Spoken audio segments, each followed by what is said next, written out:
আসসালামু আলাইকুম ভিউয়ার্স, আজকে আমি আপনাদেরকে তৈরি করে দেখাবো হানি চিকেন উইংস। আমি কিছু চিকেনের উইংস নিয়ে নিয়েছি। এই আর লাগছে পরিমাণ মতো লবণ, আধা টেবিল চামচ আদা রসুন বাটা, আধা 4 চামচ গোলমরিচের গুঁড়ো, 2 টেবিল চামচ লেবুর রস। এখন আমি উইংসের মধ্যে এই লেবুর রস, আদা রসুন বাটা, গোলমরিচের গুঁড়া আর পরিমাণ মতো লবণ মিশিয়ে রেখে দেব 1 ঘন্টা। 1 ঘন্টা পর আরও কি লাগছে আমি দেখিয়ে দিচ্ছি। ম্যারিনেট করার 1 ঘন্টা পর এখন আমি চিকেন উইংসগুলোর মধ্যে 1 টেবিল চামচ কর্নফ্লাওয়ার আর 1 টেবিল চামচ আটা দিয়ে ভালো করে মেখে নিব। ম্যারিনেট করার সময় আমার চিকেনটা একটু ড্রাই হয়ে গেছে, তাই আমি একটু পানি মিশিয়ে নিচ্ছি। এই যে আমার উইংসটা কোট করা হয়ে গেছে। এখন আমি এগুলোকে ডুবো তেলে ভেজে নেওয়ার জন্য ফ্রাই প্যানটা চুলায় বসিয়ে দিয়েছি। পরিমাণ মতো তেল দিয়ে দিচ্ছি।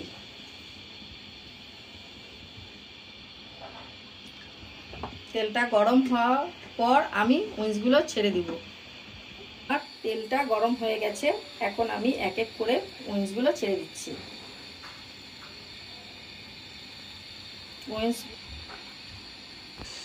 চিকেন উইংসগুলো আমি 2-3 মিনিট এপাশ ওপাশ করে ভেজে নেব। তারপরে এগুলো আমি উঠিয়ে নেব, কারণ আমি এগুলো তৃতীয়বার আবার ভাজবো। রাখা উইংসগুলো এখন আমি আবারও গরম তেলে হালকা আঁচে মুচমুচে করে ভেজে নেব। হানি উইংস তৈরি করতে এখন যেই সসটা আমি তৈরি করব, সেই সসটার জন্য কি লাগছে তা দেখিয়ে দিচ্ছি।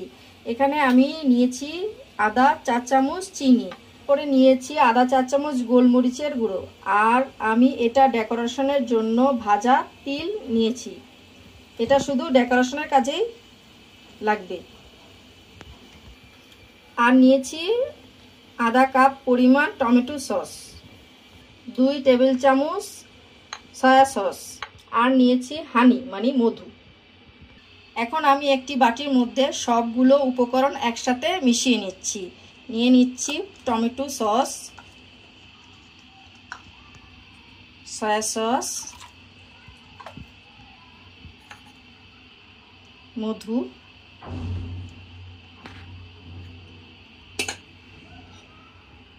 চিনি, গোলমরিচের গুঁড়া।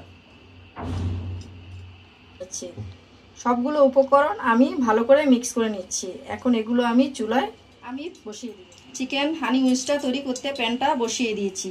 এখন সামান্য পরিমাণের তেল দিয়ে দিচ্ছি। এখন আমি তৈরি করা সসটা দিয়ে দিচ্ছি।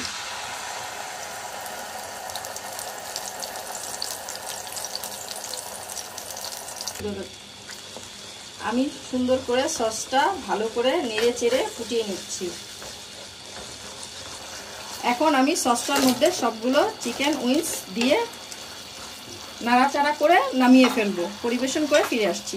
তৈরি হয়ে গেল আমার হানি উইংস। এখন আমি তিলগুলো উইংসের মধ্যে ছেড়ে দিচ্ছি।